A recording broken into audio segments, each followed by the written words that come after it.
صدق الله العظيم. الله يهدينا وربنا ورب العالمين. بسم الله الرحمن الرحيم. والصلاة والسلام على رسول الكريم. تقریباً اب جو احباب آپ موجود ہیں، یہی میرا خیال اب چلتے رہیں گے انشاءاللہ. یہ ایک سلسلہ ہوگا آخری عشرے تک اور قرآن کریم مکمل ہونے تک. اللہ تعالیٰ سب کو سلامت رکھے، استقامت عطا فرمائے.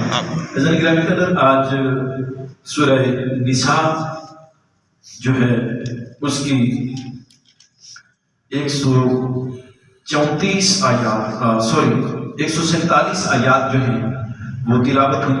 اس بار جو روٹین ہے پڑھنے کی سوا پارہ کی شروع ہے. پہلے ہم ڈیڑھ پڑھتے تھے، لیکن بس اس دفعہ کوئی ترتیب ایسی ہے تو اس اعتبار سے پاروں کے حساب سے 5 پارے بھی ہم تعالیٰ آج مکمل ہوئے. النساء نام سے ظاہر ہے، جس کا مطلب ہے کہ جس صورت میں خاص طور پر خواتین کے حقوق کا ذکر کیا گیا. قرآن مجید برہان رشید کی اس صورت میں جتنے خواتین کے حقوق اور ان کے معاملات کو بیان کیا گیا ہے، قرآن کریم کے کسی اور مقام پر اس کو بیان نہیں کیا گیا. اور اس کے علاوہ اسی صورت میں جہاد کے احکام جو ہیں ان کو بھی اللہ تعالیٰ نے بیان کیا ہے. اسی صورت میں سفر کی نماز کے معاملات کو بھی اللہ تعالیٰ نے بیان کیا ہے. اسی صورت میں جیسا کہ خواتین کے حقوق کے حوالہ سے ہے، وہ محرمات رشتے جن کے ساتھ کبھی نکاح نہیں ہو سکتا، ان کا ذکر جو ہے وہ بھی ہوا. جو پہلی آیت مبارکہ پڑھی گئی بڑی معروف آیت اور وہ بنیاد ہے اس کائنات کی اکائی ہے. یا ایھا الناس اتقوا ربکم الذی خلقکم من نفس واحدہ، اے لوگوں اپنے پروردگار سے ڈرو جس نے تمہیں ایک جان سے پیدا کیا ہے. وخلق منھا زوجھا، اور اس سے جوڑے بنائے. وبث منھما رجالا کثیرا ونساء، اور پھر اس سے بہت سارے مردوں اور عورتوں کو جو ہے اللہ تعالیٰ نے بنایا. واتقوا اللہ الذی تساءلون بہ والارحام ان اللہ کان علیکم رقیبا. اور پھر اللہ جل وعلا کریم نے اس کے بعد خواتین کے حقوق کی چونکہ بات ہوئی، اور پھر وراثت کے معاملات جو ہیں ان کو بھی بڑی تفصیل کے ساتھ اللہ جل وعلا کریم نے بیان کیا. اس سورہ مبارکہ کے حوالے سے ایک چیز میں عرض کرنا چاہتا ہوں کہ حضرت سیدنا عبداللہ بن مسعود رضی اللہ تعالیٰ عنہ آپ فرمایا کرتے تھے کہ اس سورہ النساء کی 5 آیات ایسی آیات ہیں کہ مجھے دنیا و ما فیہا سے زیادہ عزیز ہیں.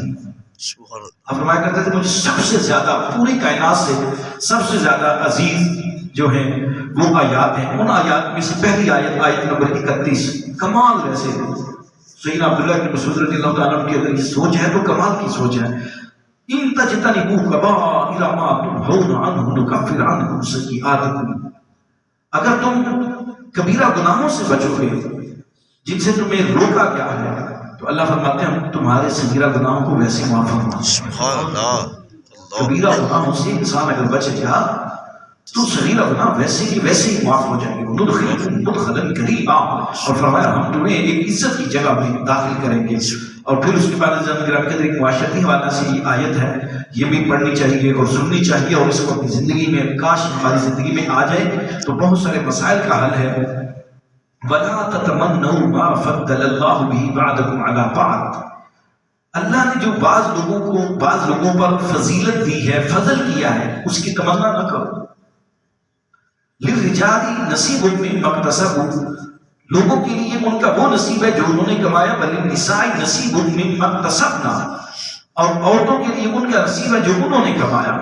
یعنی یہ ہے کہ کسی کا فضل دیکھ کر کے اس پر ایسا ہے تو مجھ پر بھی ہو جائے. کہا یہ نہیں، کیا کرو؟ وَاسْأَلِ اللَّهَ مِن فَضْلِهِ، اللہ سے اس کا فضل مانگو. تم اپنا حصہ اللہ سے مانگو. اللہ تیرے خزانے میں کمی نہیں ہے، تو اپنی جناب سے مجھے عطا کر، اپنی ذات سے مجھے عطا کر. ان اللہ بکل شیء علیم، بے شک اللہ تعالی ہر چیز کا جاننے والا ہے.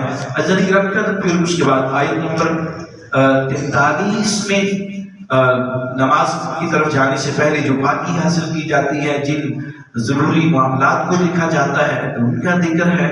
اور پھر اس کے بعد وہ آیت مبارکہ جو کہ ہم